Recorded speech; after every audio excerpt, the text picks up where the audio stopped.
Bem-vindos ao episódio número 80 do Ações e Companhia. Eu sou Manuel Maurício, comigo estão, como sempre, os grandes Diogo Gonçalves e, a para esse lado, Gonçalo Garcia. Olá, malta. Vou baixar aqui um bocadinho isto. Mais uma semana, cheio de Olá. eventos. Olá, grande Manuel Maurício. Está cheio de pica voltando das férias, meu. Muito Tudo bem. em altas, tudo em altas. Fui, agora o Diogo ia começar a falar dos eventos, deixa-me só comentar isto. Fui à SML, fui visitar a SML, que tem um centro de quê? De recepção às pessoas que querem conhecer a história da SML. Eu já conhecia muito daquilo, mas foi engraçado de ver. E fui comer ao food court dos gajos, que tem assim, é tipo um shopping, tem vários restaurantes. E achei interessante a quantidade de malta que ali trabalha. Eu não os vi todos, mas são 24 mil e estão a contratar 400 ao mês. Vejam lá, 400 pessoas ao mês. Pronto. E É tudo engenheiros eletrónicos, nesse caso. suponho que a maior parte seja, suponho que sim. O que me leva a uma pergunta: quem é que faz? Eu estava lá a ver aquilo e os chips são feitos, dependendo da tecnologia, mas a luz passa por uma máscara, por uma coisa que depois, ou seja, a luz passa por uma máscara, não sei como dizer isto em português, como dizer isto em português, não, a palavra certa, que basicamente é como uma retícula, de reticle. Imaginem, uma luz a passar por um círculo, depois fica só passa ao círculo, ok? Se a máscara tiver várias formas aqui, só passam as várias formas, depois criam os transistores e os chips, etc. E eu pergunto, que curso é preciso para desenhar os circuitos É o meu. que vão nos chips? É o meu. Aliás, foi uma das minhas áreas de especialização. Que é o quê? Qual é o teu curso? Engenharia eletrotécnica. Ok. Com especialização em eletrónica. Eu tirei, não é como nos Estados Unidos, acho eu, eu não tirei especialização em eletrónica. Nós temos tipo 6 vertentes, pelo menos na faculdade onde eu tirei. E depois no mestrado, normalmente, tu escolhes as cadeiras que queres, pá, e normalmente as pessoas acabam por escolher as cadeiras de 2 ou 3 áreas. E eu essencialmente tirei em telecomunicações, aquilo que antigamente chamavam fracas. Tirei em telecomunicações, eletrónica e sistemas digitais. Pronto. Diogo, desculpa, só uma nota. Estás a falar, pareces um piloto nos aviões. Então, o microfone está muito perto da tua boca, portanto estás a falar assim. Está melhor. Só falta dizer a altitude a que estamos a voar. Está melhor. Está melhor. 1, 2. E aí, eu tive ainda uma data de colegas meus que o que seguiram mesmo. Depois, eu, na verdade, a minha tese depois foi em telecomunicações, o meu core até foi em telecomunicações, e hoje em dia estou só programa, né? Eu não faço nada de telecomunicações, propriamente dito. Mas eu tive vários colegas meus de eletrónica mesmo, pá, que seguiram e que fazem hoje em dia chips, desenham chips. E no fundo há dois tipos de software, há 2 softwares, é um oligopólio no desenho de chips, que é a Cadence e a Synopsys, e o trabalho deles é estar ali à frente de um software destes e a desenvolver, a desenhar chips. Pronto. Sim, senhor. Olha, estás-me a ensinar coisas que eu não sabia, nem sabia que havia um software específico, nem nunca pensei como é que se desenhava um chip, não é? Mas curiosamente, Hoje em dia é tudo software. Imagina, basicamente lá aquilo reproduz as leis da física, não é? Por assim dizer. Uhum. E tu basicamente estás lá a desenhar, não é? Aquilo. E aquilo diz-te no fim, isto agora muito resumidamente, traduz as leis da física, que é quanta eficiência ou quanta energia que aquilo consome, os vários parâmetros, qual é que é a velocidade de processamento, qual é que é não Tu sei o quê. comentaste isso quando falámos do Revit e do AutoCAD, eu acho que comentaste isso, não foi? Eu comentei a Cadence porque já dessa altura que eu conheço a Cadence, e na altura quando eu ouvia, eu só trabalhei com a Cadence, tive 2 cadeiras em que trabalhei com aquilo, e já na altura ouvi uns zooms na área que toda a gente de eletrónica que desenhava chips trabalhava com a Cadence, não havia mais nada. E eventualmente depois descobri que há a Synopsys também. E isto não foi há muitos anos, foi há 5 ou 6, mas se uma pessoa for ver o gráfico da Cadence nos últimos 6 anos, é uma ten-bagger, né? E mesmo... Curiosamente as duas são as duas cotadas em bolsa e as duas valem 40 bis. Yeah. Devem ter E tamanhos mais ou menos semelhantes. mesmo agora não caíram quase nada, continuam ali, estão a múltiplos altíssimos. E lá está, não há, é outra área que não há solução. Ou trabalhas com um, ou trabalhas com outro. É um oligopólio. Quanto mais chips houverem, mais. Eu gosto que a tua mais alguém. definição de quase nada seja menos 20% year to date. É pá, sim. Mas sim, para o que subiram. Claro. E para os dias de hoje, não é? E para o que se viram. Para o que subiram e para os dias de hoje parece quase nada. Já. Yeah. E basicamente é isso. E na verdade, a maior parte deles, imagina, tu tens duas grandes áreas, não é? Mas tu só mandas, tu até podes mandar fazer um chip para depois teres um caso real, não é? Um teste do mundo real, não é? Como prototipagem. Mas tu, na verdade, a maior parte do tempo, imagina os novos chips que estão a ser desenvolvidos, de qualquer uma das empresas, os gajos estão a maior parte do tempo só estão a desenhar, só quando aquilo já faz o que é suposto e conseguem descobrir uma arquitetura, não é? Que consome menos energia, ou que é mais rápida, ou que não sei o quê, é que os gajos depois mandam fazer prototipagem, pá, e depois se aquilo funcionar, fazem a escala. Mas hoje em dia podes abrir uma empresa de eletrónica, de produção de chips, do que é que seja, sem precisar de grande capex, dinheiro, não é? Só precisas da licença e saberes o que estás a fazer. Porque digo já que pá, se não sabes, se não percebes a fundo de eletrónica, vais olhar para aquilo e parece um burro olhar para um palácio. Ainda é pior do que o AutoCAD e coisas do género. Pelo menos no AutoCAD a maior parte das pessoas tem, sei lá, AutoCAD é alguma noção. facílimo. As pessoas, é isso, as pessoas já viram plantas na vida, não é? Aquilo ali é um bocado mais complicado. E estavas a dizer há bocado, novidades da semana. Temos mais uma vez o Elon Musk a entrar com um lavatório no Twitter. Não percebi porque é um lavatório. É por causa do sync? É a expressão, let it sink. Let it sink. Ok.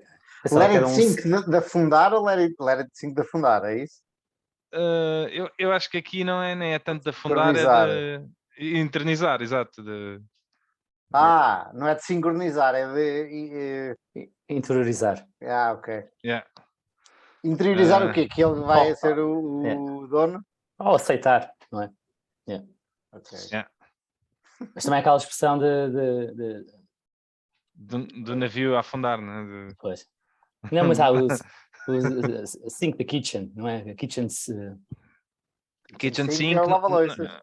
Kitchen sink normalmente também é uma definição, é um termo usado em eletrónica, que é um sítio onde há onde há muita coisa, onde há ferramentas, não é? Uma pessoa vai lá e que já está feito e pode ir buscar. Pelo menos eu associo isso em programação. Eu acho que já ouvi esse termo várias vezes. E mais coisas da semana? Ui, tanta coisa, meu. Tivemos muitos resultados. Esta semana, olha, o Kanye West também comprou o Parler, outra rede social. O que é que se passa com o Kanye West, que eu só vejo o gajo a aparecer, mas ainda não abri nada? O gajo está a ter uma crise existencial, está claramente com problemas. Tá? Ele foi Alex Friedman, não foi? Foi, e anda aí a dizer coisas antissemitas, anda... Pá, hoje, imagina, eu assim por alto, eu sei que ele há muito tempo estava a tentar, isto também dos mercados, acho eu que ele estava a tentar cortar a parceria que tinha com a Adidas. A Adidas tinha uma colaboração com ele em que desenvolvia os ténis dele e aquilo era altamente lucrativo para os dois.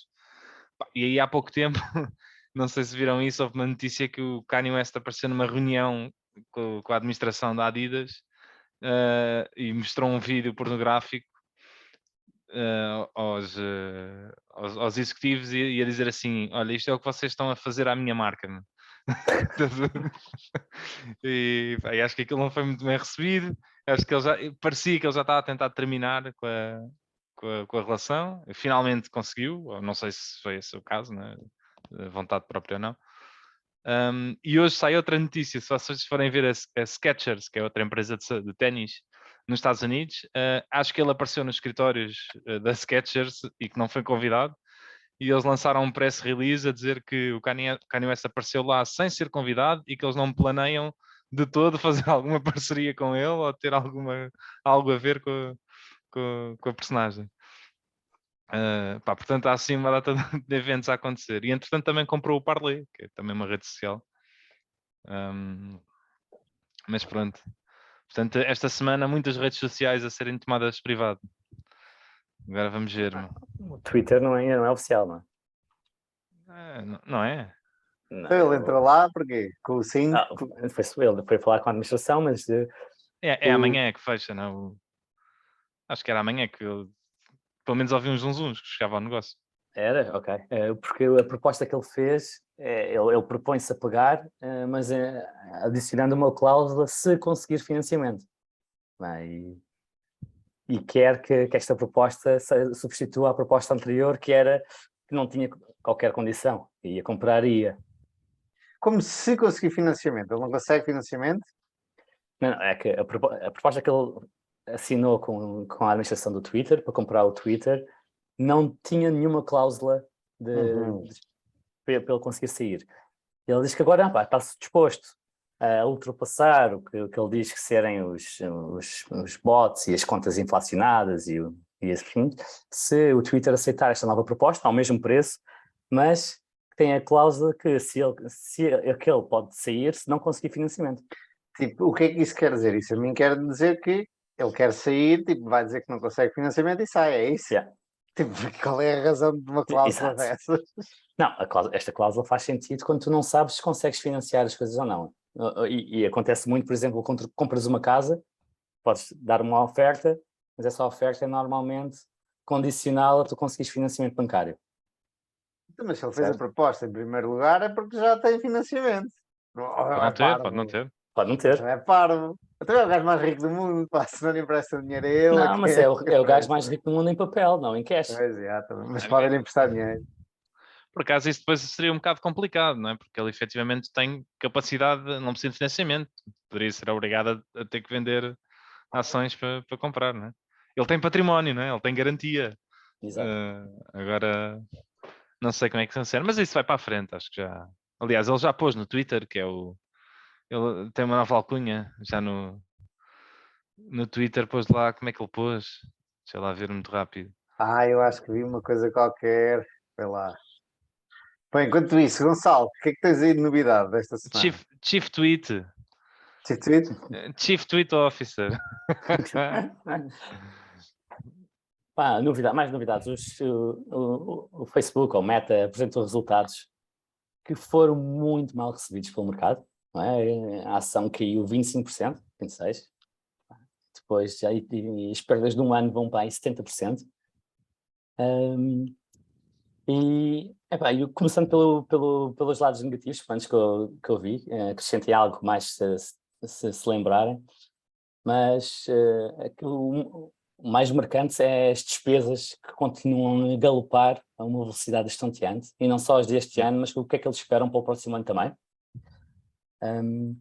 E ao mesmo tempo que a margem digamos, de resiliência do Facebook, quando medida por net cash e cash flow gerado, começam a diminuir. Net cash caiu de cerca de 60 bis para 30 bis no último ano, e este quarter não geraram cash flow. Mas isso também vale a pena dizer que eles diminuíram esse cash porque compraram ações. Compraram ações, sim. E não geraram cash flow para repor isso, mas não foi... Mas não... Eles não têm perdido dinheiro trimestre a trimestre. Eles têm devolvido o dinheiro. Exatamente. Porquê é que eles estão a recomprar ações quando as ações estão a ir para baixo? Pá, eles não sabem que as ações vinham abaixo. Bem, eles agora já compraram mais baixo, não é? Elas caíram foi ainda mais. Eu acho que eles não tinham noção que isso fosse tão mal recebido, na minha opinião. Porque... Claro, porque não tínhamos esperado. Porque efetivamente...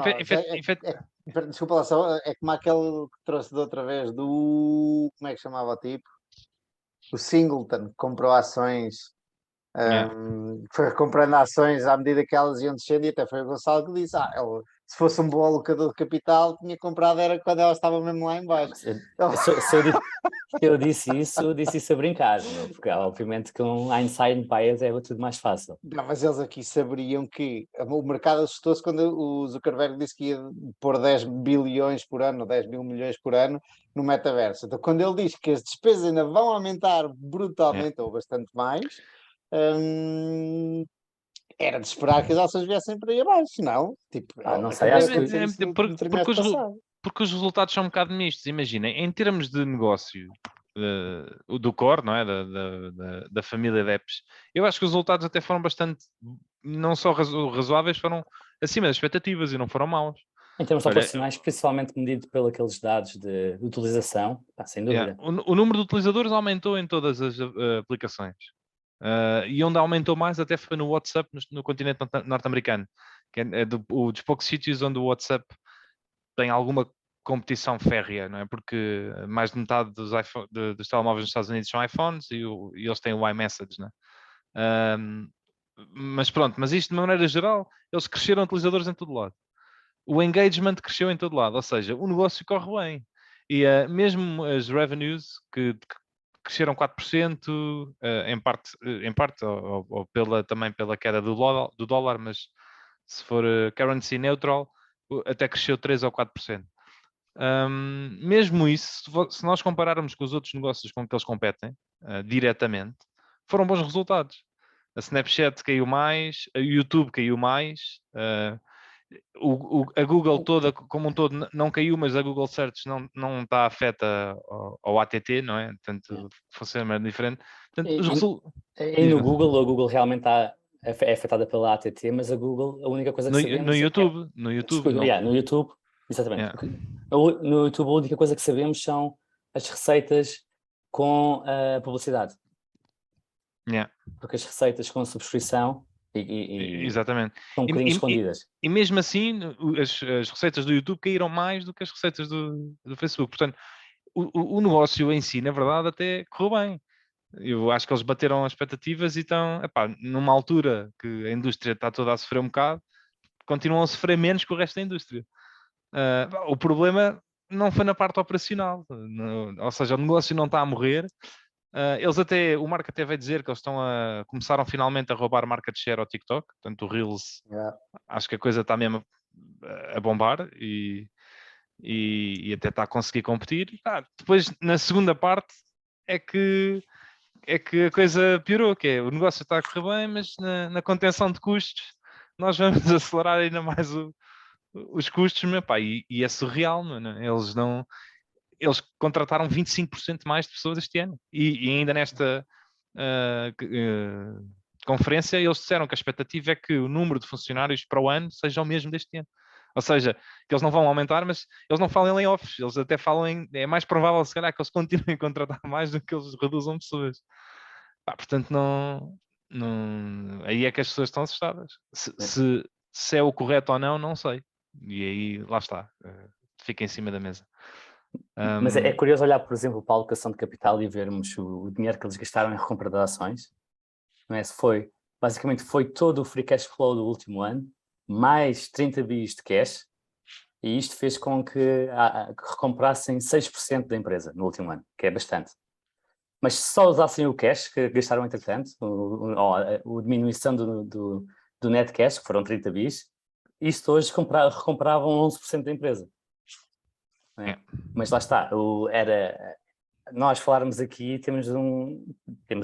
sabemos o que aconteceu e temos um hindsight bias. Obviamente que o melhor teria sido não comprar nada e agora ter todo um cash brutal para recomprar a empresa, mas provavelmente se assim fossem também não estaria a estes níveis.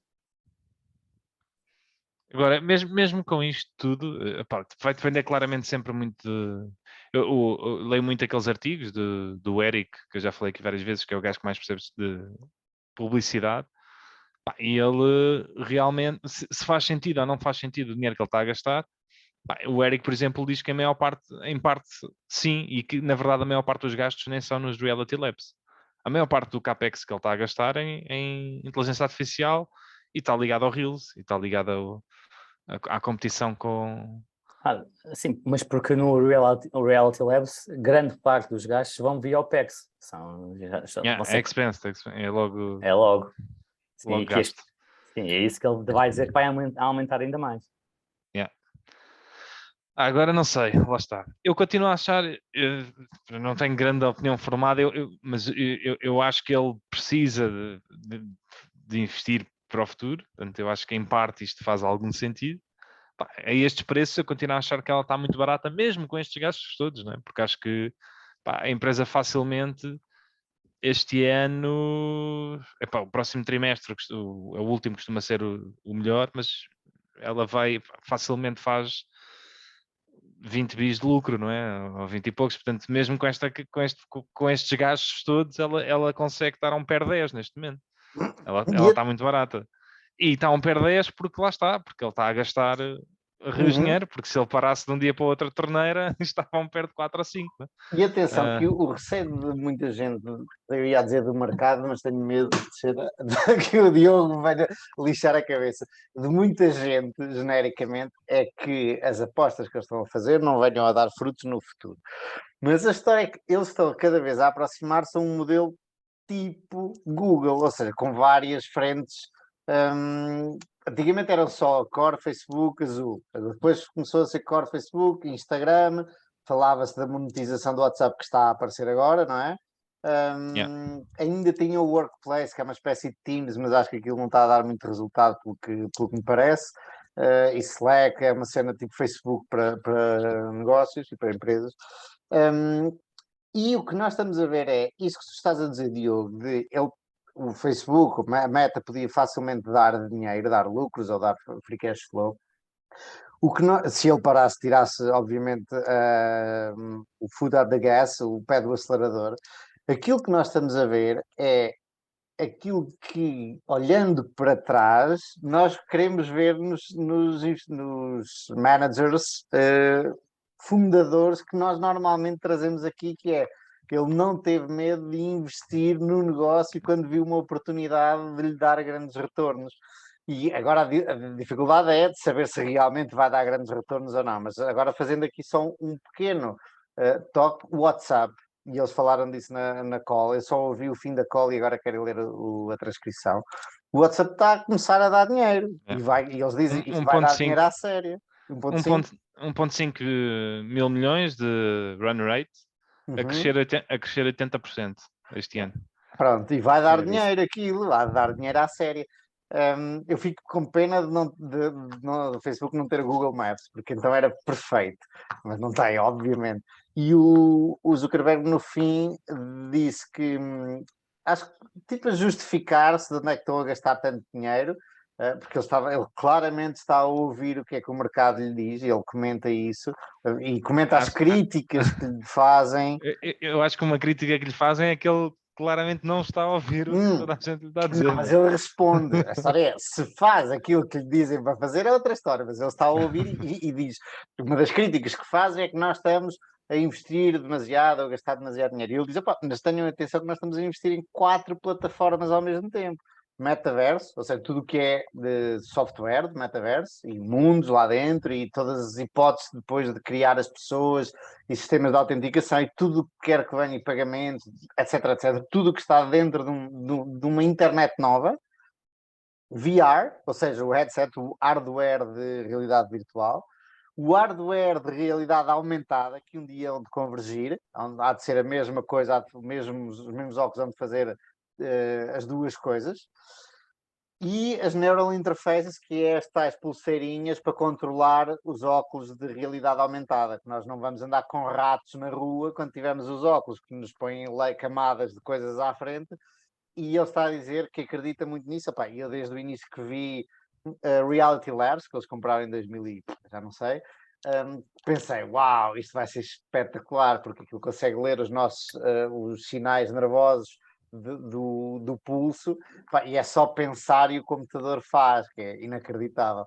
Portanto, ele está a dizer, nós temos 4, além da família de apps, que não aparecem aqui, temos 4 novas cenas em que estamos a investir. Isto parece um bocadinho o Google, não é? O Google faz com todas as suas small bets e other bets. É um bocadinho, não, meu. Isso são 4, o Google faz isso com centenas e nenhuma delas tem um gasto significativo no PNL. Aqui a questão é a pressa com que eles estão a fazer isso. O porquê que eles não... Que é para a Apple não os tramar. Eles querem ser o próximo ecossistema e ele está a criticar a Apple de cobrar 30% e ser uma brutalidade, e já lhe fizeram essa pergunta numa call e ele disse, não, nós vamos cobrar muito menos porque é tipo, ser justos, mas ninguém sabe o que é ser justo, se é 5%, se é 7%, se é 30%. Isso toda a gente diz o mesmo, ainda hoje não, ontem a Spotify também lançou os resultados. E não está diretamente ligado, mas eles lançaram os audiobooks agora há pouco tempo na Spotify, mas não só saiu nos Estados Unidos. E acho que a aplicação da Apple já foi rejeitada 3 vezes. Os gajos não conseguem pôr aquilo lá, porque os audiobooks... A aplicação da Spotify na Apple. Sim, com as atualizações. Porque os audiobooks tu tens que pagar os audiobooks. Não é como... Não é uma subscrição, nem é... Por acaso não sei se podem funcionar como subscrição, mas acho que tu pagas o livro. Né? Há uma vertente de compras aquele livro para ouvir. Pronto, e o sistema de pagamentos, lá está, aqui é interno, a Apple quer cobrar os 30% e eles já tentaram dar aqui volta de uma data de vezes e os gajos rejeitam aquilo. Outra coisa qualquer que é, Apple exatamente no mesmo sentido que a Apple fez esta semana ou a semana passada, também de cobrar 30% de qualquer coisa. Ad boosters. Era da Google, não era? Não, é tudo, é mesmo, se tu queres um tweet teu que apareça mais vezes no perfil de outras pessoas ou no feed de outras pessoas, podes fazer um ad booster e o teu tweet aparece. No Instagram. Social media, exato, só no social media. Portanto, o que eles diziam era, a partir de agora vamos papar 30% de todo o marketing, tudo o que é gasto no Facebook, no Twitter, etc. Não. Desde que seja app. Desde que seja app. Sim, mas a maior parte das campanhas são feitas ainda por desktop, não é? Ninguém faz Mas um ad booster é uma coisa muito específica, é que tu fazes uma publicação e depois, via app, vais pedir para aquilo ser mais visto. Mas há muito pouca receita do Instagram e afins que vêm via isto, acho eu. Pelo menos foi o que foi que eu li. Sim, não é publicidade em si. Quer dizer, é um tipo de publicidade, é uma fatia, mas não é... Mas a questão não é esta, lá está. A questão é o princípio. E isto claramente, por exemplo, este caso, a Spotify é claramente mais ultrajante porque é anticoncorrencial, porque eles, ao mesmo tempo fazem isto, eles têm a Apple Music, que compete com o Spotify, e que não precisa ter estes 30%, não é? Portanto, não achas que a Apple um dia destes vai lixar a grande questão, a começar a espremer o poder que tem em tudo e mais a parte de voltas? E qualquer dia vão aparecer uns founders, malta, não digo só Facebook, mas mesmo malta numa garagem, ou a criar coisas novas, porque isto começa a ser demasiado. Eles já tentaram, eles já foram obrigados, até por uma questão de imagem, eles já não cobram 30% a toda a gente. A quem fature menos de 1 milhão, cobram só 15%, porque muitas das coisas que se veio dizer é impossível a Apple estar a estrangular a inovação, não é? Porque és uma startup, estás a começar do nada e aquilo é um imposto que nem é sobre o lucro, é sobre a faturação. Estás a taxar 30% da faturação de qualquer startup. E então eles, com isso eles vieram reduzir para quem fatura menos de 1 milhão ou 500 mil euros, ou o que é. Mas mais tarde ou mais cedo, eu acho que alguma coisa vai acontecer. E por outro lado, isto o que demonstra é, na verdade, a genialidade, mais uma vez, do Warren Buffett em ver a Apple, que é uma coisa que ninguém viu, não sei, mas claramente que houve aqui uma genialidade em perceber o poder do controle deste ecossistema e do quão eles conseguem extrair todo o valor disto tudo. Portanto, quando dizem que ele não entende tecnologia, ele claramente entendeu. E ele, desde o primeiro dia que diz, eu lembro perfeitamente, que é real estate, o iPhone. E o gajo dizia, a Apple é dona de real estate muito, muito valiosa, que é exatamente isso, é o iPhone e todo o ecossistema. Mas ele pode não perceber de psicologia, de tecnologia, mas percebe psicologia e percebe sobretudo sobre modelos de negócio. Acabam por ser coisas diferentes.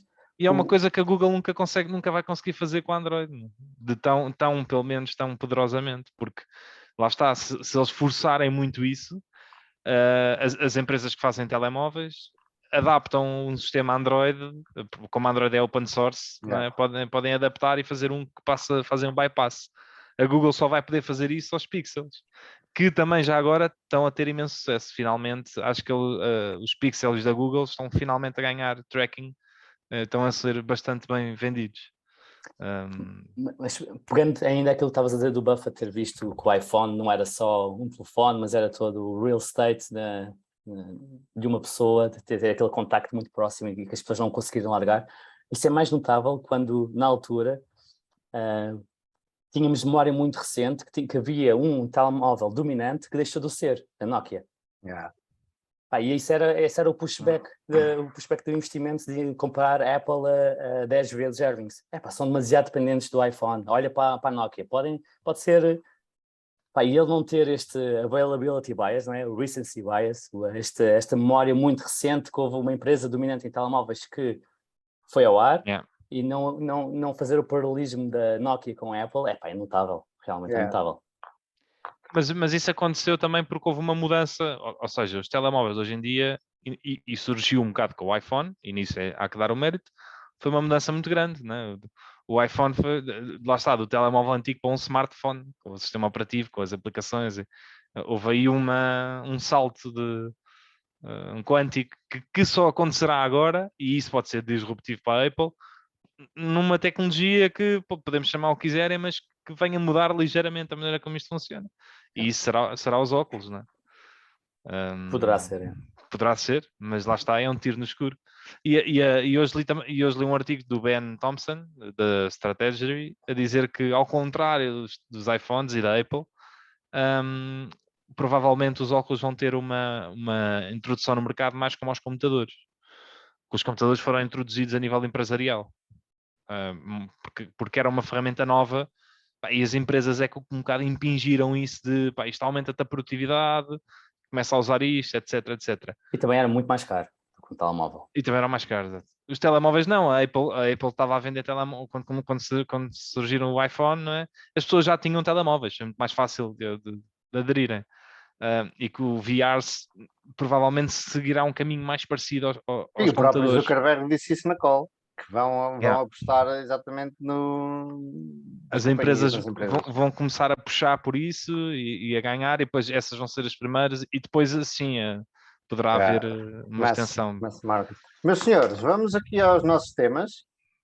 O meu tema já agora é muito curtinho, ainda porque falámos do Facebook e porque hoje temos o relógio a contar.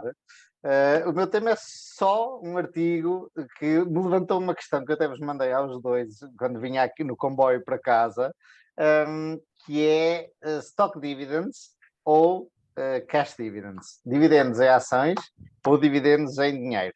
É um artigo que diz várias coisas, mas não me interessa, eu estava a ler o artigo, não me interessa o artigo, só me interessa mesmo isto. E até posso começar eu, que é muito curtinho, e avanço. Mas já agora quero saber os vossos. Vamos lá, Diogo, qual é o teu tema hoje? Eu trago um artigo do Morgan Housel, muito menos interessante do que isto temos estado a falar até agora. Mas é sobre... Não podes dizer isso, não podes dizer. Tens que dizer que é super interessante. Pá. Não, não é sobre a atualidade. É um artigo sobre expectativas versus realidade. Alright. E o meu tema aliás, o meu já o começamos a discutir em parte, que eu vinha falar um bocadinho sobre os resultados que houve nas últimas 2 semanas, porque não fizemos o último episódio por não haver conciliação de agendas. Falar um bocadinho sobre os resultados, e um que eu gostava de explorar em particular, porque nos diz respeito muito aqui na Europa, seria os resultados da Vidrala e o impacto que tem tido negativo da crise energética e que agora se adivinha ser extremamente positivo para o final do ano. Então eu acho que podes seguir tu, uma vez que estivemos a falar do Facebook, podes seguir tu. Vamos a isso. Bora. Então outros resultados que comentámos ao de leve, para além do Facebook, foi os resultados da Google, da Alphabet, que também foram mal recebidos pelo mercado.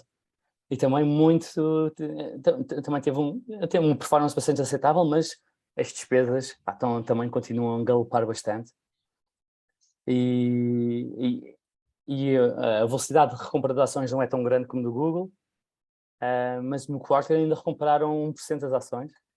Portanto, parece que os investidores, para mim é a percepção que eu estou a ter, é que estão-se a assustar um bocadinho que, apesar das receitas estarem a abrandar, as despesas e o CAPEX não estão a aumentar. Portanto, parece que estes modelos de negócio, tanto da Google como da Meta, não são tão bons modelos de negócio como foram no passado. Não é? Estão a ficar um bocadinho mais capital intensive e até mais intensivos em gastos com pessoas e com R&D, portanto não estão a escalar tão facilmente, e não só não estão a escalar tão facilmente, como quando há uma diminuição das receitas, não há uma diminuição do crescimento das despesas. Não há uma diminuição do crescimento das despesas porque eles não estão... Quanto destas despesas não são para o futuro? Não, é Se isso calhar mesmo. deviam ser capitalizadas, não é?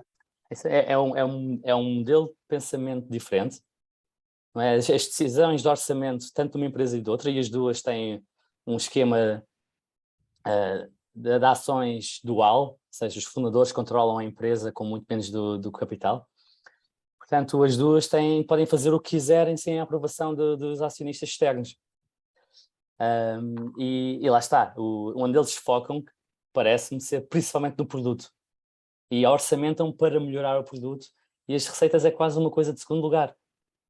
E é uma das razões pela qual eu me senti atraído por estes negócios, e porque muitos investidores se sentiram atraídos no passado por este negócio, mas agora, como estavas a dizer há pouco, Manuel, é exatamente o que apontou ao dedo.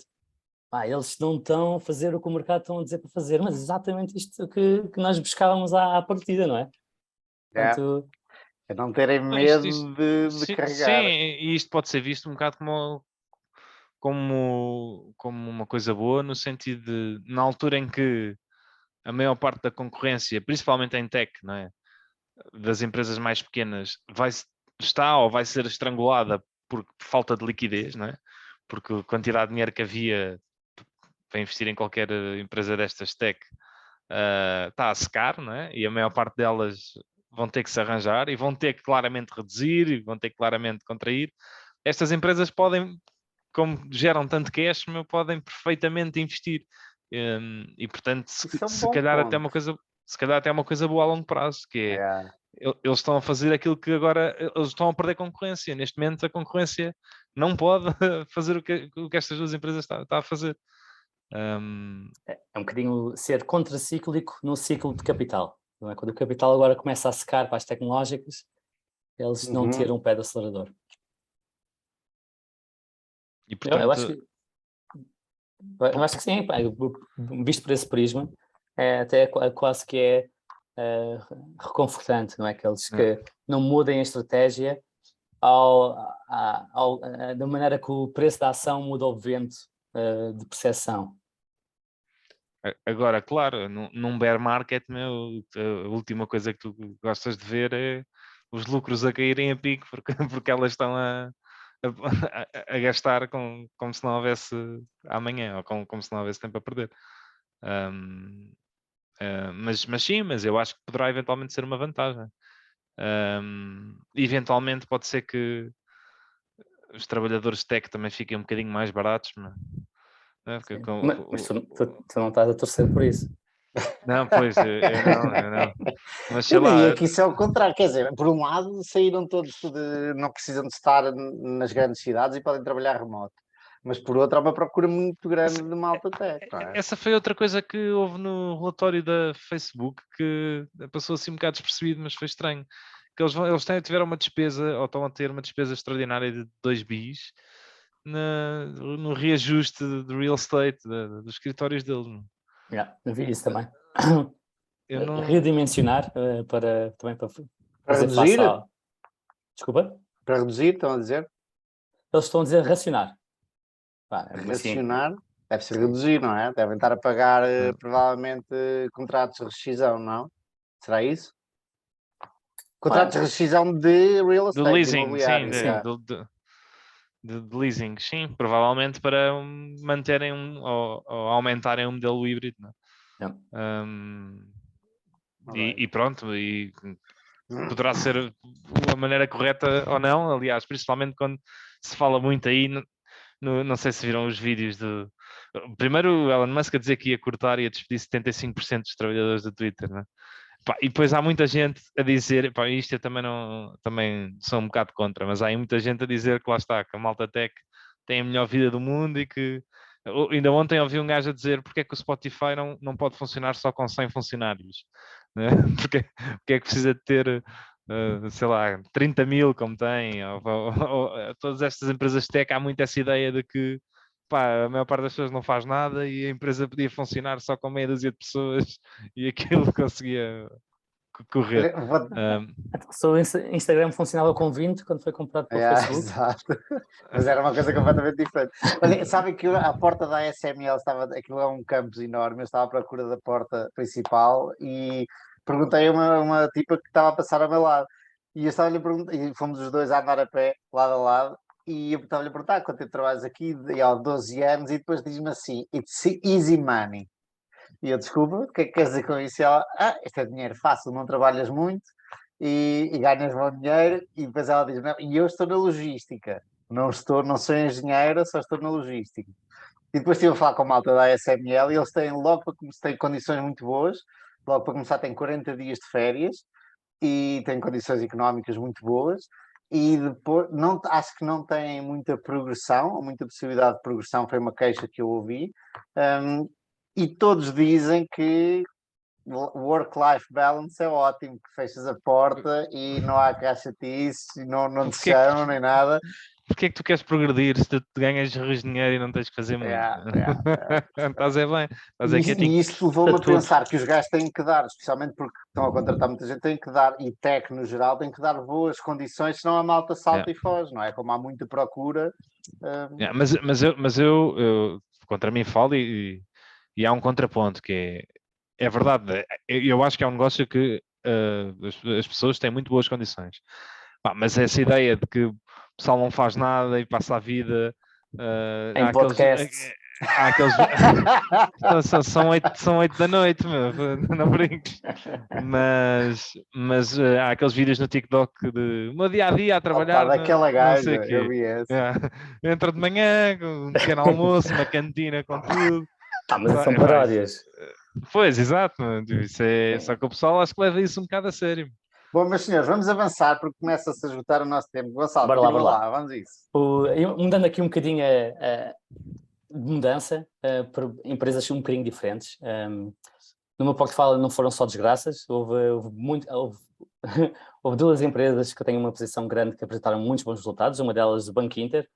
Pá, é incrível, já seria expectável que fosse beneficiar do aumento das taxas de juros, não é? Mas com o repricing é muito gradual nas hipotecas, mas o que eu subestimei, claramente o mercado também, é o quão rápido é nas empresas. O repricing dos empréstimos nas empresas é inacreditável. E há muitas empresas que pediram dinheiro emprestado ao Banco Inter para fazer financiamento de working capital, ou seja, de fundo de maneio, e o repricing disso é 90 dias. E é muito curioso, houve ali um salto bastante significativo, portanto, mais cash flow, mais cedo, nesse aspecto a correr muito bem, é um bom edge para o aumento das taxas de juros. E outra empresa que parecia estar altamente a ser impactada pela crise energética, por ser intensiva em energia, não é? Na produção de vidro, estou a falar da Vidrala. Eles disseram uma coisa bastante curiosa e que eu até perguntei quem é que disse isto no grupo em que nós estamos, e o Manuel até achou que tinha sido o Buffett a dizer, e o que o CFO disse foi que os derivativos financeiros são uma forma de mitigar risco muito arriscada. E isto é especialmente relevante para a energia neste momento, quando na intervenção que está a haver dos governos em pôr caps no preço do gás e o preço da energia e afins. Quando as empresas fazem a sua cobertura de risco, o facto de usarem um benchmark diferente do preço local pode completamente deturpar tudo, porque o preço que acabam por pagar pela eletricidade é um preço local e depois o preço do contrato que está feito a sua cobertura de risco é feita por um indexante regional. Eu achei isto muito curioso e outra coisa muito curiosa, enquanto também ao parte dos players, basicamente fixaram os preços para o resto do ano e para o próximo. A Vidrala pôs só um cap, ou seja, chega a um determinado ponto, param de pagar mais, mas se o preço cair, eles retêm todo o benefício e podem deixar os contratos, porque o contrato só é aplicável no caso do preço subir muito, e ir comprar ao mercado. Aí nos últimos dias, por causa de nós termos as reservas de gás quase em máximos, o preço do gás na Europa veio a negativo. E isto é um fogo, é uma chuva torrencial de dinheiro, ainda que temporária, obviamente, para as contas de uma empresa intensiva em energia, em que pode comprar a sua principal fonte de custos a preços negativos. E a pergunta que então, vem a seguir é: eles não podem fixar agora a preços negativos? não podem fixar, porque o que está negativo é o spot, é o comprar hoje. Yeah. E mesmo agora, quando se quiseres fixar os preços, tens de fixar com os preços que estão nos forward ou nos futuros. E esses ainda estão claramente positivos. O pessoal ainda está à espera que o inverno chegue e que possa haver alguma falta de gás. Mas como o inverno até agora, e nós sentimos isto em Portugal, está bastante ameno, e no resto da Europa também está bastante ameno. Há poucas cidades na Europa, mesmo na Europa de Leste, com uma temperatura abaixo de 10 graus, e muito poucas abaixo de 0 graus. E portanto, e a Alemanha e todos os países europeus fizeram um pressing gigante durante o verão para ter os estoques do máximo, e agora não há capacidade para receber gás. Portanto, há navios a chegar com gás para o resto do inverno e não há capacidade, não há onde o pôr. A minha avó diria: não há fome que não dê fartura. Pois é, pronto. Estamos numa espécie de contango, como eles chamam, mas grave. O que é... Tu na prática, se tivesse espaço para armazenar, mas o gás é muito mais difícil de armazenar do que o petróleo, não é? Do que outra coisa qualquer. Se tivesse espaço, podias já automaticamente comprar hoje e vender daqui a 6 meses, não é? O que é muito mais difícil de armazenar? Porque gás é gás, não é? Como é que tu mantens o gás num sítio sem ele escapar, não é? Caso o gás que vem nos barcos vem liquid feito, não é? Vem em água, em líquido, mas para manteres aquilo líquido, aquilo tem que estar numa determinadas condições de pressão e temperatura. Sim, tem pressões altíssimas. E portanto é mais difícil, mas se não, se tivesse espaço, era uma maneira de fazer dinheiro grátis, não é? Compras esse que está negativo e fazes um contrato que vendes aquilo a 6 meses.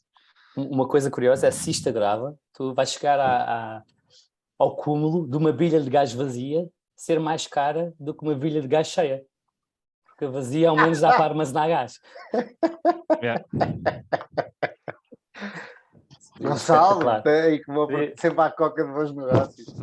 É verdade, seria espetacular. Acabares o gás em casa e ligares à empresa: ok, preciso de 2 bilhas. Eles vêm-te entregar as bilhas e ainda te pagam para levar as antigas. Mas isso quer dizer que a Vidrala vai ter grandes resultados no próximo trimestre. Sim, é uma coisa bastante temporária, mas sabemos que os mercados são assim, não é? Há um availability bias. Há uma questão na Vidrala, mas pronto, tu já me disseste que isso é claramente um negócio que tem que ser local, não é? Porque, por exemplo, a BASF, que é a maior empresa química do mundo, sediada na Alemanha, que é a questão de longo prazo relacionado com o preço da energia, que é há expectativas de que o preço do gás e do petróleo para a Europa fique cara para sempre. Fique mais caro, não a estes preços, mas que fique sempre ligeiramente mais caro para sempre, ou seja, menos competitivo em relação, mais caro até pode baixar, mas vai ser sempre menos competitivo em relação a outros sítios do mundo, porque deixámos de ter um acesso barato, não é, de gás a chegar. O Capi dizia já várias vezes que a Europa vai ficar um museu a céu aberto com boa comida.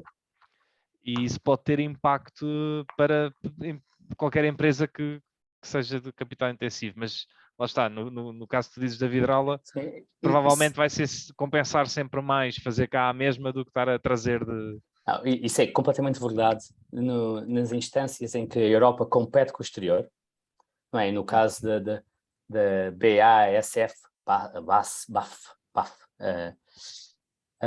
eles fazem sobretudo fertilizantes, não é? E produtos químicos e afins para o mundo inteiro e competem com o resto do mundo inteiro. Portanto, a Europa seria não só para fornecer a Europa, mas também como para fornecer a Norte da África e afins. Yeah. Eles, na verdade, têm produção no mundo todo. O que eles vão dizer é, sendo uma empresa alemã, eles vieram dizer que vão reduzir permanentemente a sua produção na Alemanha. Né? No caso da vidrala e do vidro para embalagens e para contentores de comida e de bebida, é um mercado muito local. Portanto, a vidrala compete e só fornece os países onde as fábricas estão e os países à volta. Portanto, o mercado da vidrala é só Portugal, Espanha, França, Norte de Itália, depois tem uma fábrica no Reino Unido que só serve o Reino Unido. Portanto, é um mercado muito local porque é muito caro transportar vidro. A não ser que em condições excepcionais, e isso verificou-se em parte em 2020, quando o preço da energia fica muito, muito barato e o custo de transporte fica muito, muito baixo, aí algumas zonas de baixo custo de produção de vidro conseguem exportar para a Europa. Isso verificou-se na pandemia, alguma exportação de países de leste conseguiam exportar de leste, imagina, da Bulgária, conseguiam exportar para a Alemanha. Porque era muito barato transportar, porque lá está, estávamos em pandemia, os preços caíram bastante nos transportes entre países, e também o custo de energia nesses países baixou bastante. Mas isto agora é tudo o oposto. Portanto, agora é muito caro transportar, a energia está muito alta, e a procura de vidro é muito local, e estes países todos beneficiam de ser produtores e muito provavelmente, apesar de ficarem cada vez menos competitivos, são competitivos naquilo que é relevante. Por exemplo, o vinho, é difícil imaginar que Itália, França, Portugal, Espanha não sejam competitivos em vinho, independentemente da energia, do quanto a energia custa cá, não é? Portanto, em princípio, as nossas empresas vão sempre produzir vinho, vão sempre produzir... Vamos sempre beber Superboc e Sagres predominantemente, em vez de mandar vir cerveja mais competitiva de outros países. Porque, portanto, em princípio não há problema isso. Até se tem visto em termos de procura, eles têm repassado quase tudo com algum delay, mas têm repassado os preços fortemente. Este ano passaram 20%. E para o ano vão passar mais 20%. Em 2 anos aumentam 40% dos preços de venda, que é bastante significativo. Portanto, sim, e isso é exatamente o ponto que eu queria fazer. É que grande parte da indústria na Europa vai ficar menos competitiva por causa destes preços, mas, contraintuitivamente, estes meses vão ser uma folga gigante, porque o ser humano tende a sobrecompensar. E como estavas a dizer, Manuel, esse ditado popular, se quiseres repetir, é espetacular e resume isto completamente. Não há fome que não dê fartura. É isso mesmo. Estávamos com tanto medo de ter pouco gás que agora os preços já estão negativos. Se isto continuar para o resto do inverno, e não sei, e ninguém sabe se assim será, é uma lufada de ar fresco na Europa e é uma grande ajuda também para a inflação nos próximos tempos, porque se o preço da energia baixa e o preço do gás e afins, o custo de produzir coisas na Europa baixa, é uma grande ajuda, não só para este ano, como para o próximo. E está, meus caros. Está. Tempo recorde. Acho que vamos já passar ao Diogo. Diogo, vamos a isso. Manda vir. E com isso eu posso introduzir o meu tema, que é a relação de expectativa com realidade, que é, nesse caso em concreto, a expectativa em relação ao gás na Europa era muito negra, não é? E o que aconteceu agora foi que ninguém estava à espera disso e que, na verdade, se fores ver os futuros, os preços dos futuros ainda estão tipo aí 5 ou 6 vezes superiores ao que estavam há uns anos atrás, mas o pessoal está todo contente agora porque isto veio para aí abaixo e foi uma lufada de ar fresco. E então eu venho aí trazer então essa questão da expectativa e realidade, que eu acho que é extremamente importante na vida e também no mundo dos investimentos. E este artigo é interessantíssimo porque começa com uma entrevista ao Stephen Hawking, ao físico, que tinha aquela doença que eu acho que era a ALS, não é? Porque eu não tenho a certeza se era essa doença ou não. mas era uma doença que teoricamente davam-lhe poucos anos de vida, e que ele provavelmente iria morrer muito, muito jovem, portanto, aos 20 anos, acho que a esperança média de vida de uma pessoa com esta doença é aos 20. E nessa entrevista perguntavam-lhe porque é que ele está sempre tão alegre, tão contente, com um espírito tão animado, como é que ele mantém essa sua postura perante a vida. E o que ele diz é que as expectativas dele foram todas reduzidas a zero quando ele, aos 20 anos, descobriu que tinha esta doença. E, portanto, tudo a partir daí tem sido um bónus. Ele fez reset e tudo o que vier é um extra. E é claramente uma lição de vida para nós reimaginarmos como é que nós olhamos para aquilo que temos e para aquilo que não temos. Muitas das vezes, lá está, nós não pensamos em coisas porque as tomamos como garantidos, mas que quando a perdemos, não é? É um problema dos diabos, como a visão ou como a capacidade de correr e andar sem problemas nenhuns. Mas há pessoas que se nunca puderam andar, não é? E que se andarem só uma vez, têm, para nós é perfeitamente banal e que não ligamos nada, para elas aquilo é uma alegria de todo o tamanho. Acho que deixa-me só fazer aqui uma interrupção e não te esqueças de onde vais.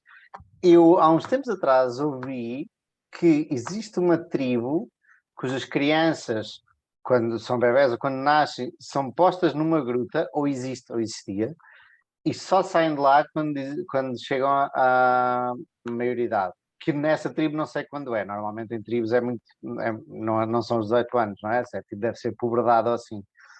E que faz com que as pessoas dessa tribo deem muito mais valor ao sol e ao mundo, não é? Eu não faço ideia se isto é verdade, nunca fui checar, mas dá que pensar. Também nunca ouvi falar, mas faz sentido. Outro exemplo que me lembrou quando estavas a descrever o ficar cego e aceitar que isso possa fazer parte da vida. Há um exemplo muito curioso de um arquiteto que até apareceu no 60 Minutos e a entrevista dele está espetacular, em que ele ficou cego e supostamente achou que ia deixar de trabalhar. Mas ele conseguiu arranjar a forma de continuar a trabalhar e principalmente a construir edifícios para pessoas cegas. E pensando não só na forma como o edifício é desenhado e a infraestrutura, mas também o efeito do som que tem nas paredes, a acústica, a forma como a bengala vai tocar no chão e o som e o eco vai interagir. E ele ganhou uma sensibilidade tal que ficou o arquiteto de referência para este tipo de construção. E ao final da entrevista, um entrevistador perguntou-lhe se ele tivesse a oportunidade, se poderia voltar, se escolheria voltar a ver. E ele respondeu que não. Se voltasse a ver, ia perder aquilo que agora é a identidade dele e que torna verdadeiramente diferente e sensível ao trabalho que faz. Portanto, está perfeitamente feliz assim.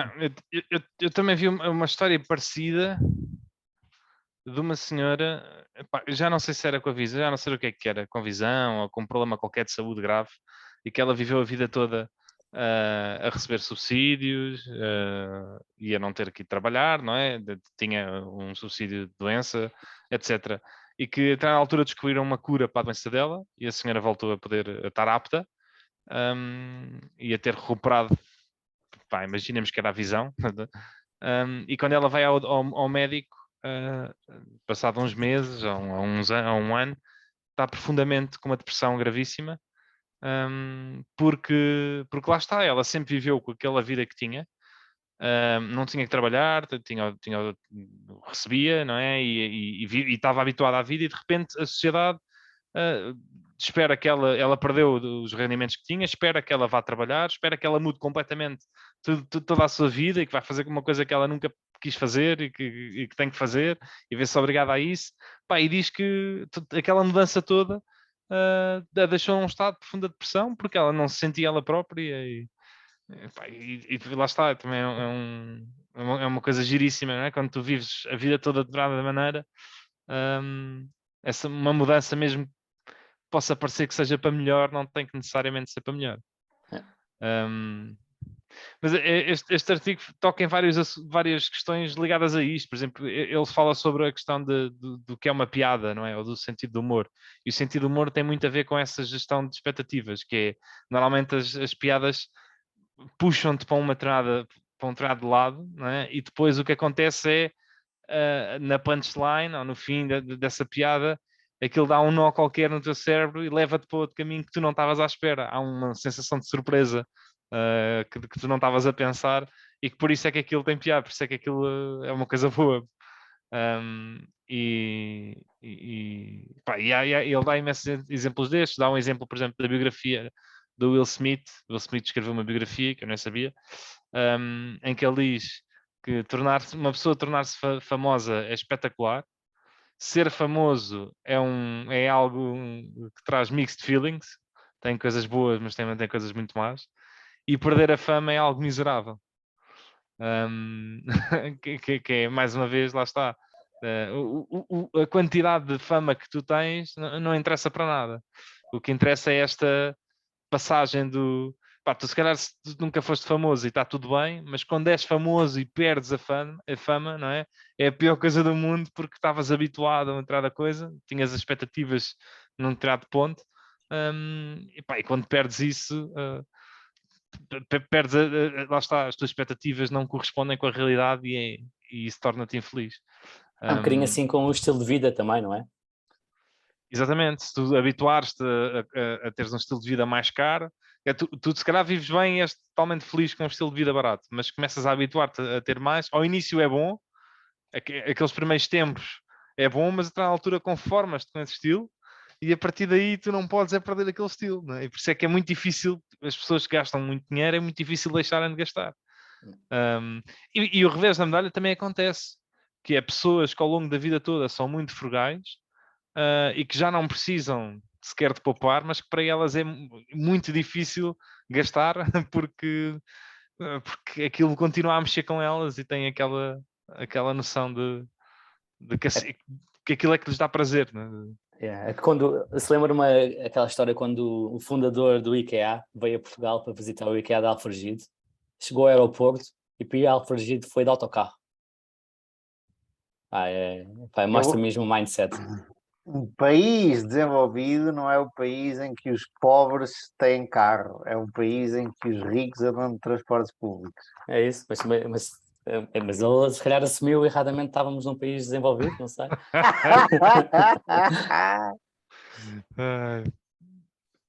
Erradamente, não é? Não, estamos num país acima... Sim.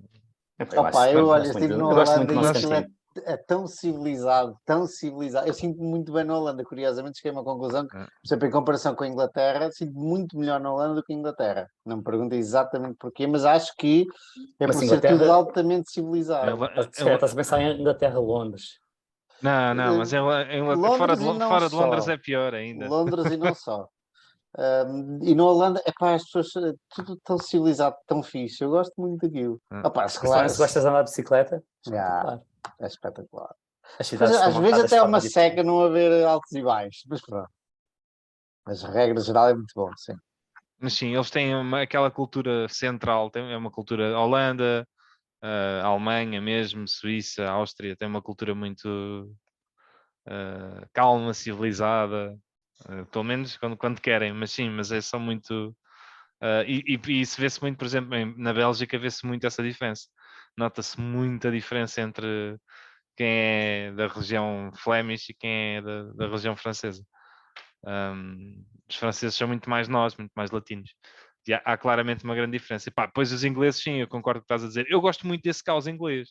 Eu adoro Londres, é das minhas cidades favoritas do mundo. Mas os ingleses são caóticos. Aquilo é... aquilo é complicado.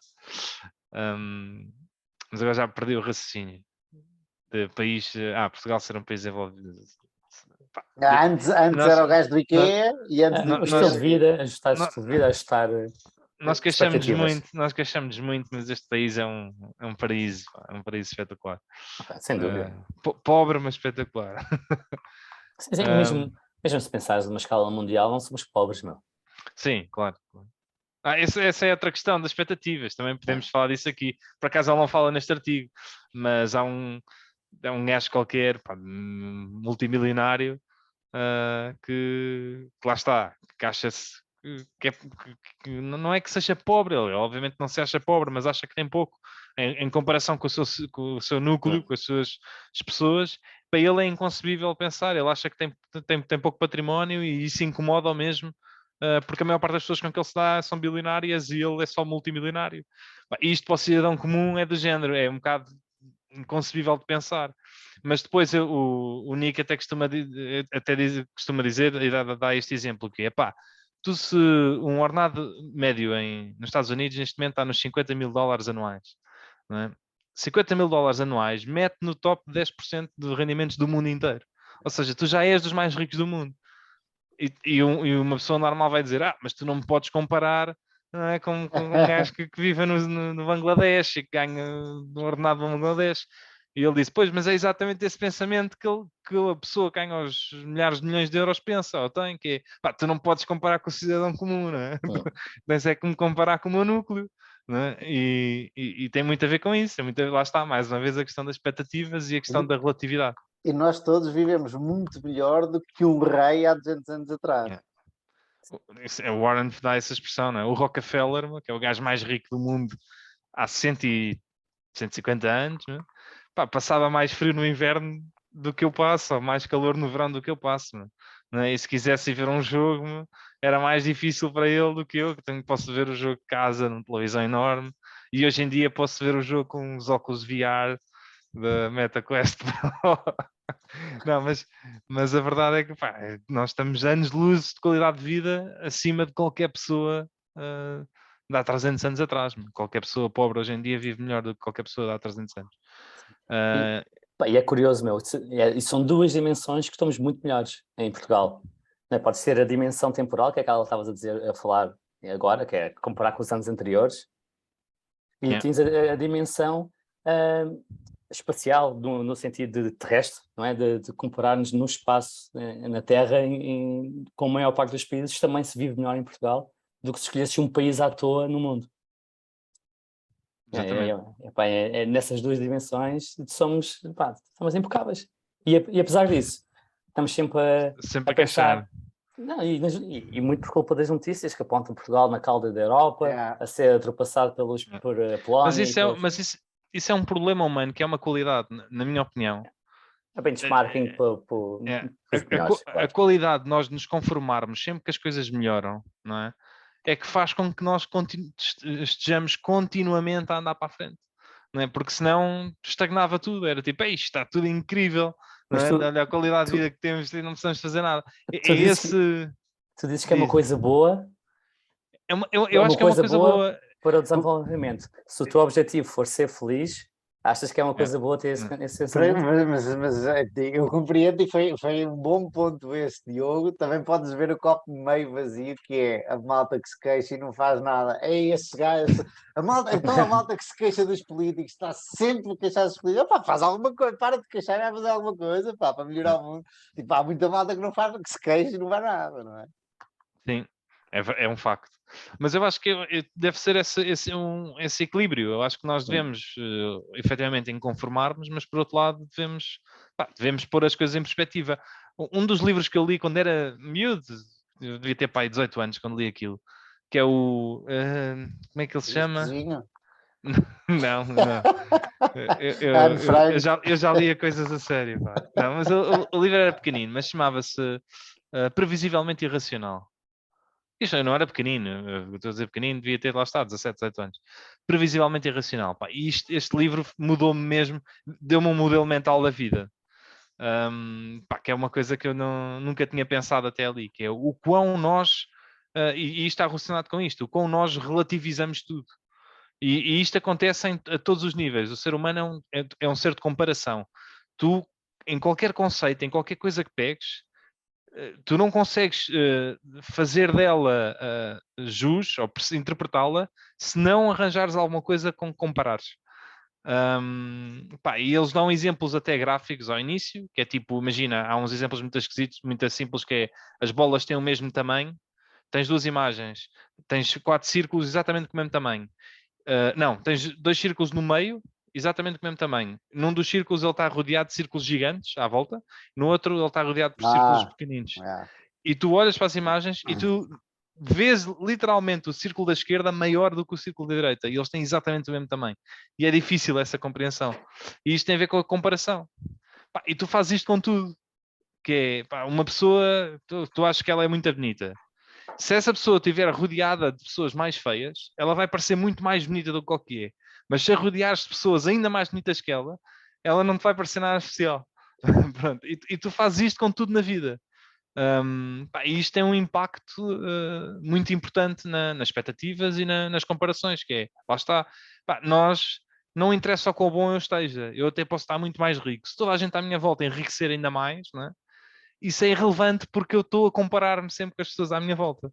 Agora, se me largasses na Idade Média, não é? Ou se me largasses há 100 anos atrás, eu era o príncipe do mundo, não é? Portanto, e nós não conseguimos interpretar nada sem comparar com alguma coisa.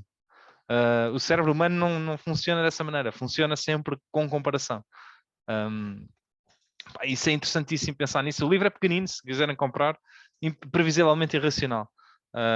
Porque lá está, é um bias que nós temos, mas que nós conseguimos facilmente perceber esse bias e perceber onde é que aplicamos esse bias no dia-a-dia. E se tivermos isso em conta, pá, a nossa vida, na minha opinião, melhora bastante. Olha, um bias que eu tenho reparado, agora fugindo aqui ao tema um bocadinho, que eu tenho reparado que começa a melhorar, porque, não sei porquê, porque me deparei com ele no outro dia e gostei, que é separa a mensagem do mensageiro. E acho que o Diogo já tinha comentado aqui isto, que é acho que os dois até, vocês, por não gostarmos daquela pessoa, não nos identificarmos, tipo, descontamos ou não damos tanta importância à mensagem que estão a passar. E agora estou-me a lembrar do Trump, que agora parece que tinha razão em várias coisas, mas não só do Trump, de outras pessoas, que é tentar dissociar a mensagem do mensageiro. Acho que nunca me tinha apercebido disso, de que isso é um viés comportamental, e agora o facto de me aperceber, começo a ouvir pessoas que às vezes me estão a dar uma seca e a dissociar, ou pelo menos fazer esse esforço de dissociar a mensagem da pessoa que me está a dar seca. Mas eu acho que esse é até um bias que faz algum sentido. Se a maior parte das vezes aquela pessoa diz coisas que não fazem sentido nenhum, são tolas, melhor é, mesmo que ela acerte de vez em quando, como foi o caso do Trump, o melhor é sempre na verdade, espera, muitas vezes, e não quero especificar o Trump, muitas vezes é a forma que nos faz não gostar das pessoas e não o conteúdo. Muitas vezes tu nem dás hipótese a uma pessoa, especialmente quando és miúdo, aquele gajo, sei lá, é gordo ou qualquer coisa, que nós quando somos miúdos somos péssimos, e nem sequer vais ouvir aquela pessoa, porque és um snob e identificas uma característica e generalizas aquela característica para o resto da pessoa. Todas as outras coisas na pessoa subjugam aquela característica que tu não gostas, ou, estás a ver? E nem sequer dás a hipótese à pessoa a ouvir a pessoa, estás a ver? Portanto, às vezes é mais a forma que te impossibilita de ouvir o conteúdo, e muitas vezes o conteúdo daquela pessoa, aquela pessoa tem razão em muitas de coisas, só que estás só simplesmente a olhar para a forma, imagina alguém que fala assim, tu não tens muita paciência para ouvir, não é? Sim, como estavas a dizer há bocado, se for muito aborrecido e tiver a dar uma seca, fica muito mais difícil para prestares atenção e até pode estar a falar alguma coisa de valor. Continuando. Olha, só aqui outro exemplo antes de passar aqui um bocado para o fim. Ele dá o exemplo de uma tenista muito conhecida, que é a Naomi Osaka, que ela ganhou muitos torneios, e ela disse que a dada altura, quando ela ganhava um torneio, perguntaram-lhe se ela ficava contente quando ganhava o torneio, e ela dizia que em vez de contente o que ela sentia mais era alívio. Que é interessante, porque e isto tem muito a ver, olhando hoje em dia, se calhar os mais conhecidos, olhando para um Nadal ou um Federer no Roland Garros, que é quase do género, ele é tão bom em Roland Garros, já ganhou tantas vezes, que há uma pressão enorme para ele ganhar, e então é mais nesse sentido que ele já não fica contente quando ganha, é já um alívio de está tudo à espera que eu ganhe, tenho que cumprir isto, e se não ganhar fica triste, mas se ganhar fica só aliviado, pronto, cumpri com o meu dever, não é? É um bocado essa a sensação, não é? Lá está, especialmente quando já esperas ganhar. Yeah. E qualquer outra pessoa, se ganhar, será a melhor coisa do mundo, não é? Mas para ele aquilo é... ainda bem que aconteceu, senão o pior é que era a pior coisa do mundo. E pronto, mas isto resumindo, que é para não estarmos aqui, as expectativas é que mexem com muita coisa na vida, principalmente questões relacionadas com a felicidade. A felicidade está muito ligada à expectativa. Mas também com a confiança dos consumidores, com os próprios mercados, lá está. O que mexe os mercados não são os fundamentais, é as expectativas, né? São os fundamentais a longo prazo, mas a curto prazo é as expectativas dos investidores, né? E que as expectativas estão muito presentes em tudo. E se nós uma das coisas que nós muitas vezes podemos fazer, em vez de mudarmos as coisas, é mudarmos o framing das coisas, é mudarmos as nossas expectativas e a maneira como olhamos para as coisas. E isso tem um impacto muito grande na nossa saúde mental, no nosso estado mental e na nossa felicidade na vida. Sabes que é curioso aí, toca-me de maneira especial, porque há uns tempos estava-me a queixar a minha psicóloga de falhanços que eu tive e que não gostava de os ter, e ela faz o reframe disso e diz, então, mas Manuel, olha as coisas boas que tirou daí e as coisas boas que conseguiu atingir.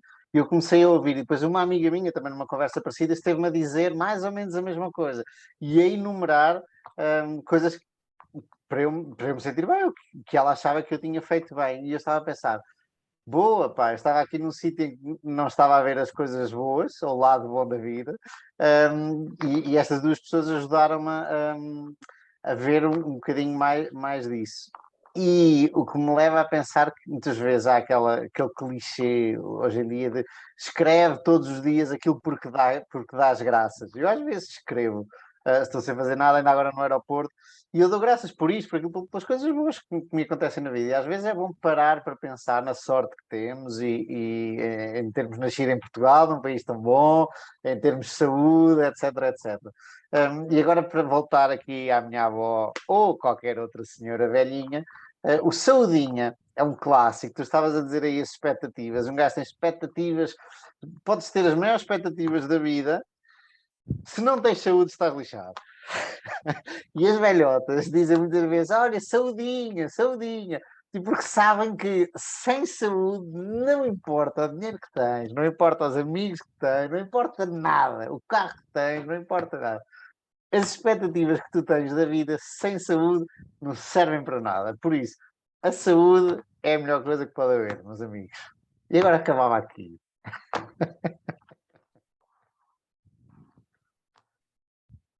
Da minha parte acabou, Ainda Então, temos tempo. Isso lembra-me também, para concluir aqui o tema do Diogo, há o filme do Multi-Python, Life of Brian, e replica um bocadinho a vida de Jesus. E um dos tipos está aí com Jesus crucificado, que é o Brian, vai a dizer, mesmo sabendo que vai morrer, ele está sempre always look on the bright side of life. E é uma música que eu gosto de ouvir, sempre me sinto um bocadinho mais em baixo, vou lá ouvir, porque de certeza que não vou estar tão mal como aquelas pessoas que estão na cruz e aquelas pessoas que estão a cantar e sempre anima um bocadinho. Lá está, pela comparação. Estamos sempre a fazer benchmark. Olha, eu vou aqui acabar com o meu tema, nem sequer vou vou fazer aqui o framing do tema, enquadrar a coisa. É um artigo do Walter Schloss, que é um daqueles gurus antigos, ou um daqueles grandes investidores antigos, e a criticar outro artigo de outro senhor, que eu não sei o nome dele. E agora lembrei-me, desculpa, por causa do nome dele, ele era o tipo perfeito para ter inventado ou estipulado a definição de moat. Ok, o que é que vem daí? Schloss quer dizer castelo, water, água. Schloss quer dizer castelo? Mas ele não é Water, ele é Walter. Walter. Sim, mas podias. Schloss, espera aí, mas essa não sabia. Schloss é castelo em alemão. Sim, Schloss é castelo em alemão. Ok. Walter Schloss, muito bom.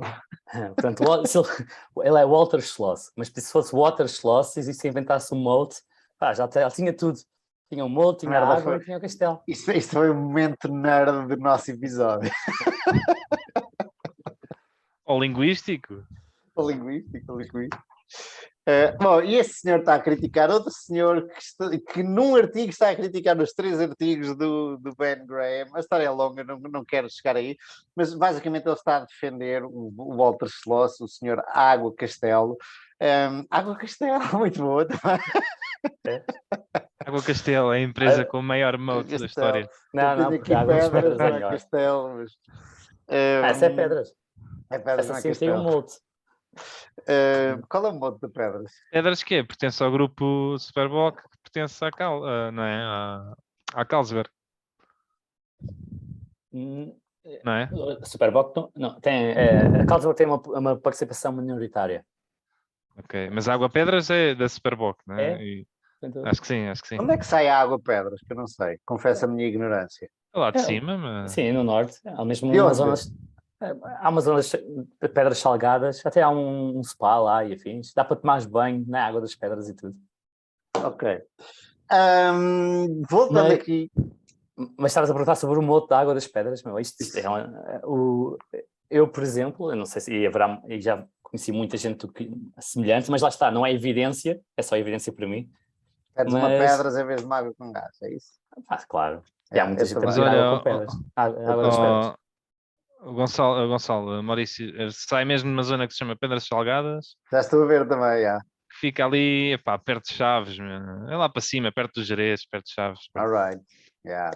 E Ao pé de curiosamente- Vidago também, curiosamente, também é outra água. E eu estive a ver também eu experimentei no outro dia a água com gás, que é naturalmente gasificada do Pingo Doce, e fui ver, e vem exatamente do mesmo sítio onde é feita a freeze. Exatamente a mesma região, a mesma fonte, É a marca parece, branca Freeze. Só que exatamente, parece-me mesmo marca Banca Freeze. podemos fazer um dia uma prova cega de águas. Bom, querem ouvir os... Estamos sempre a interromper, desculpa, força. Não. Opa, pronto. Basicamente a história é o tipo está o Walter Schloss, a Água Castelo está a defender o stock dividends. E eu achava que sabia o que era um stock dividend, mas na verdade não tenho certeza do que é um stock dividend. E por isso pedi a vossa ajuda, pedi a ajuda do público no WhatsApp. E eu não tenho a certeza, a não ser pelo tratamento contabilístico, na parte prática, para um acionista, qual é a diferença entre um stock dividend e um stock split. E só para fazer aqui um enquadramentozinho, ele alega que as empresas que não sobem os dividendos ou que não têm dividendos, ou que têm eventualmente de fazer um pause aos dividendos, dividendos em cash, podem dar stock de dividendos porque é uma evidência tangível que o management, que a gestão, está consciente das necessidades dos acionistas. Ou seja, os acionistas, as necessidades são de ver o seu dinheiro de volta, mais ou menos, e mais um tanto, não é? Terem retorno sobre o seu investimento. Portanto, o stock dividend seria quase um token, uma prova de que o management, apesar de não nos dar stock dividend em caixa, em dinheiro, dá-nos aquilo, o que para mim, se calhar, espero ter agora o vosso feedback, não serve de nada se é exatamente como um stock split, não acrescenta rigorosamente nada, mas eu quero ouvir a vossa opinião. Eu acho que em termos contabilísticos é diferente. No sentido em que... Naquela parte do balanço que nunca ninguém olha, não é? O paid-in capital Não, e fora. não é isso, não é isso. Imagina, tu podes sempre fazer stock splits, não mudas nada, não é? Tu estás só a dividir as ações, tu nem tens que emitir novas ações, não é? Na prática não emites, estás a dividi-las. Um stock dividend, tu tens que ir às reservas, não é? Da empresa, acho eu, não é? E retirar de lá dinheiro para essas novas emissões de ações. Mas retiras, mas não sai, não é?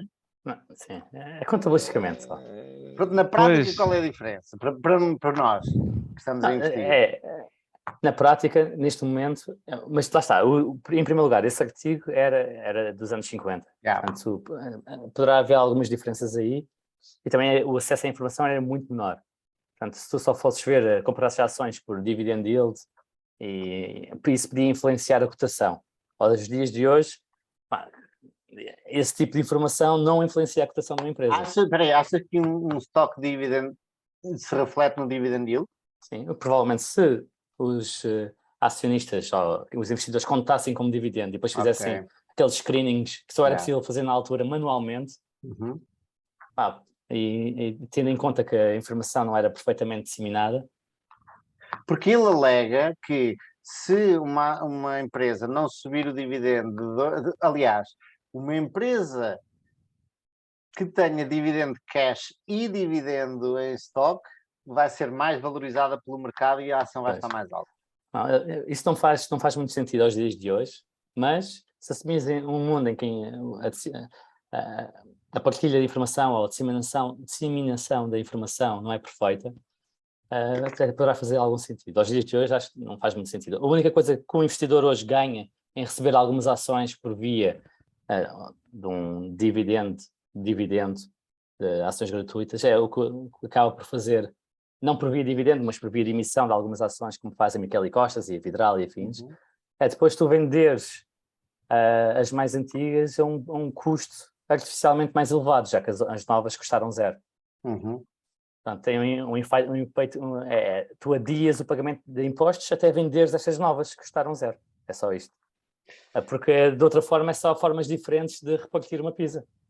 Há algo aqui no artigo que me leva a crer que elas são emitidas ao preço de corrente.